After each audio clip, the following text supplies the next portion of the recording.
बाहर दिखा देता है रे भाई, क्या लुकिंग है भाई।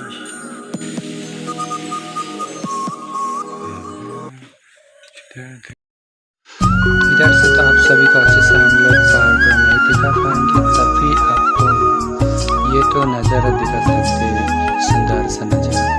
तभी आप सब देखिए, वीडियो को अच्छा लगे तो जरूर मेरे चैनल के साथ जुड़े रहना, और मैं कोशिश करूँगा बाहर जाने के लिए आप सबके लिए। तो आप सब देखते रहना वीडियो को।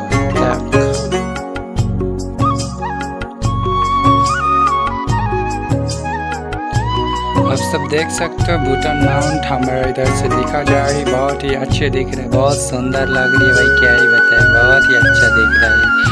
तो वीडियो को एंजॉय करो और कुछ बताने के लिए नहीं है मेरे पास, तो एंजॉय करो वीडियो को। तो वीडियो को एंजॉय करते रहना गाइस।